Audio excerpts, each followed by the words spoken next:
Well, we're on the cusp of the biggest opportunity for midwives that we've ever had. We are on the cusp of transforming midwifery and transforming care for women. And I just want to ask you a question or two. Do you all work in the NHS? Yes. Not all of you, but most of you, yes.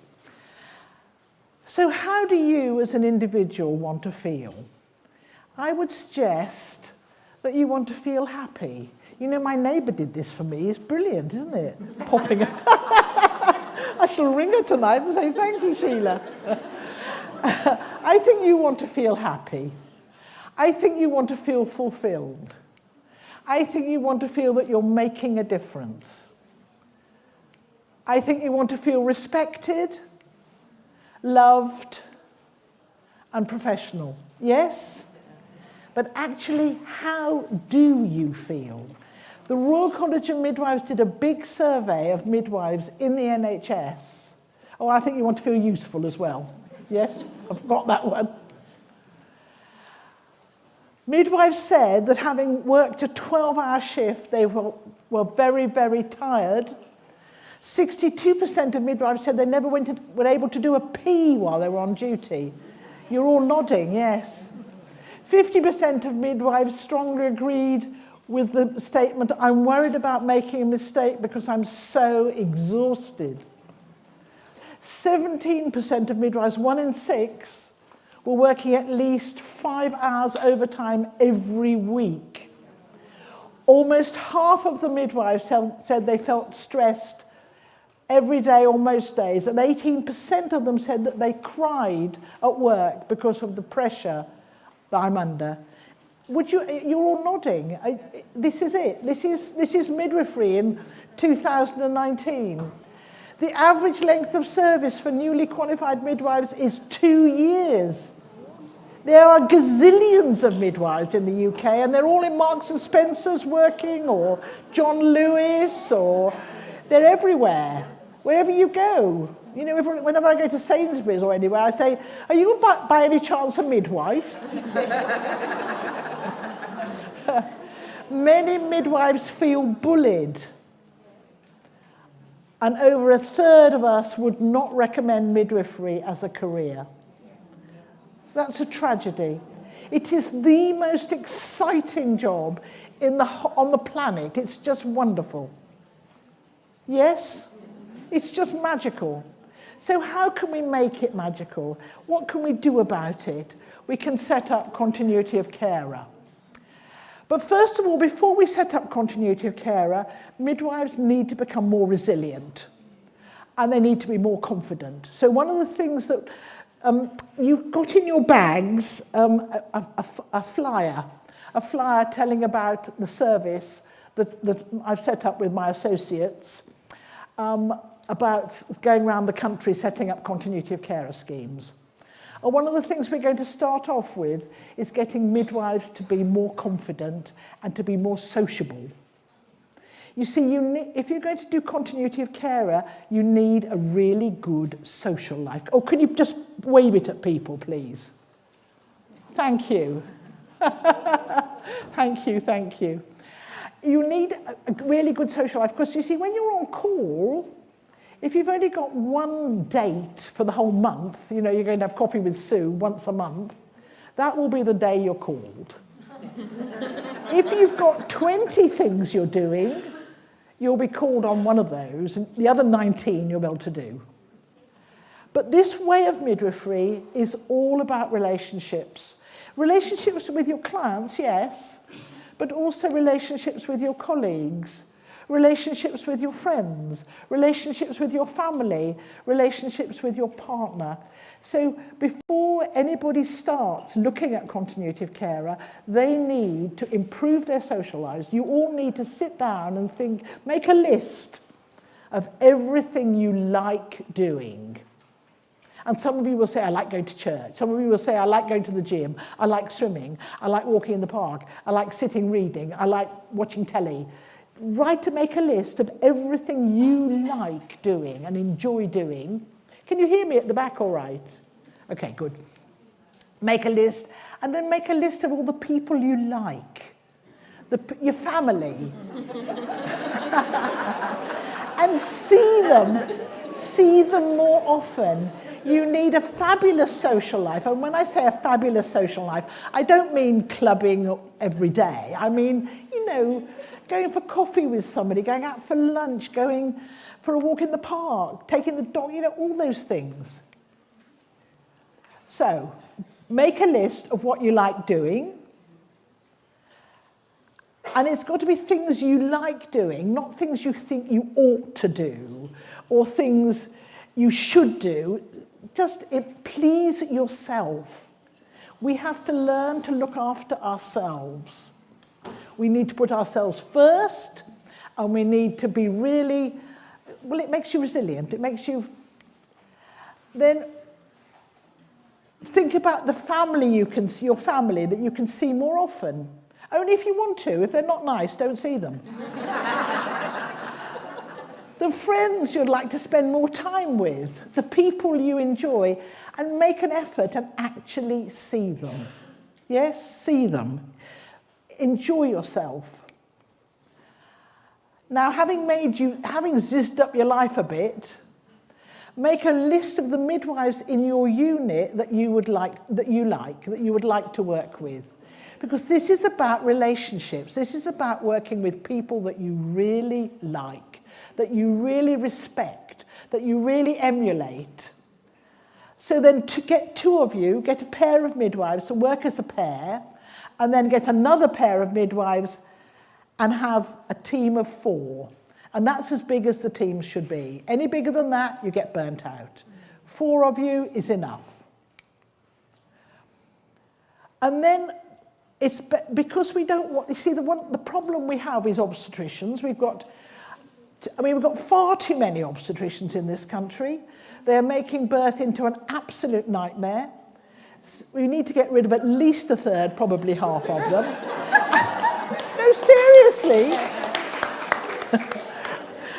With the best women in the world, they need jobs. And that's why 80% of women have some sort of intervention. It's balmy. If 80% of people needed an intervention when they did a poo, we'd be... Anyway, so you then choose an obstetrician that you like and you respect and you could work with. And you go to that obstetrician and say, will you be our team obstetrician? And they will love that. And, because obstetricians are so much in charge of everything, and because the Royal College of Obstetricians and Gynecologists is such a politically astute organisation, got the ear of government, you need an obstetrician in every corner, you need an obstetrician living in the labour ward, Anyway, but then once you've done that, you've got your two pairs of midwives, you've got an obstetrician you're going to work with, you need to get the holidays sorted out. And this is the holiday rota. Now you're going to work for 3 months on call, have a month off, 3 months on call, have a month off. Now, this is putting shivers down your spine, isn't it? On call. No, let's do a little survey here. How many of you have got children? Thank you. You're on call. You're on call for your children 24/7. How many people here have got mothers? You're on call for your mother 24/7. How many people here have got fathers? You're on call for your father 24/7. Anybody got a husband or a partner? 20. Are you with me? Do you go around thinking, oh my God, I'm on call for my children? Of course you don't. I remember when I had my first baby, that feeling, it's making me cry, that feeling of responsibility. Oh my God, I'm never going to be able to be free. I'm going to be responsible for this child for the rest of his life. But of course you are. But it doesn't matter. You don't even notice anymore, do you? You enjoy them. Sometimes you could wish them further, but are you with me? you're on call for people you know and love. And the women will become people that you know and love. Yes? Because you're only going to be taking on 4 women a month, which is 1 a week. And we need to, with this rota, is this clear, this rota? Because it looks a bit blurry to me. Anyway, can you see that Lorna has got 4 women who are going to give birth in January. Mercy has got 4 women who are going to give birth in January. Janet has got 4 women who are going to give birth in January. And Mary is going to be on holiday in January. If you want to start this whole process in January 2020, you need to be recruiting 4 women a month from May of this year. Are you with me? So you carry on doing what you're doing now. You know, you're working in the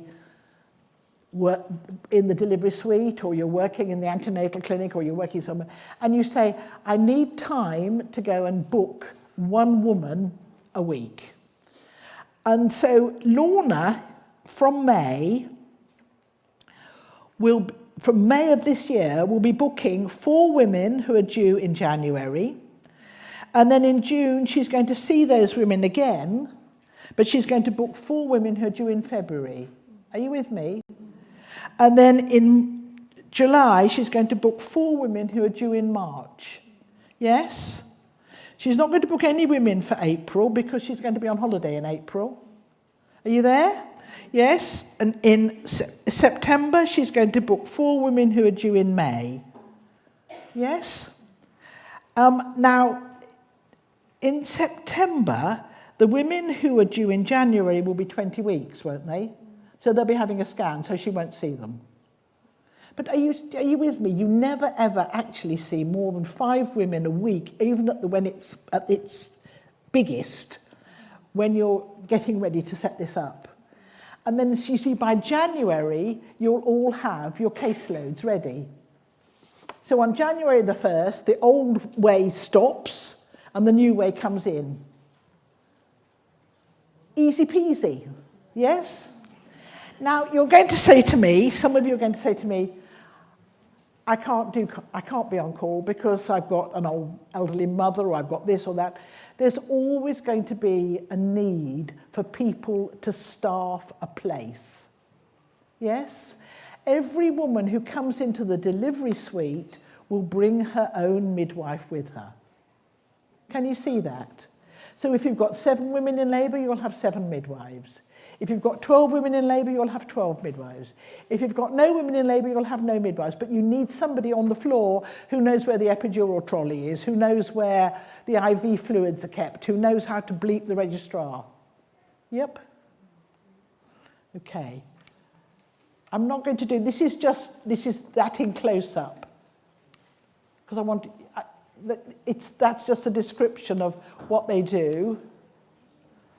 And if you want to start this in April 2020, you need to start this in August. You need to start recruiting women in August. It's essential when doing continuity of carer that you have your own diary.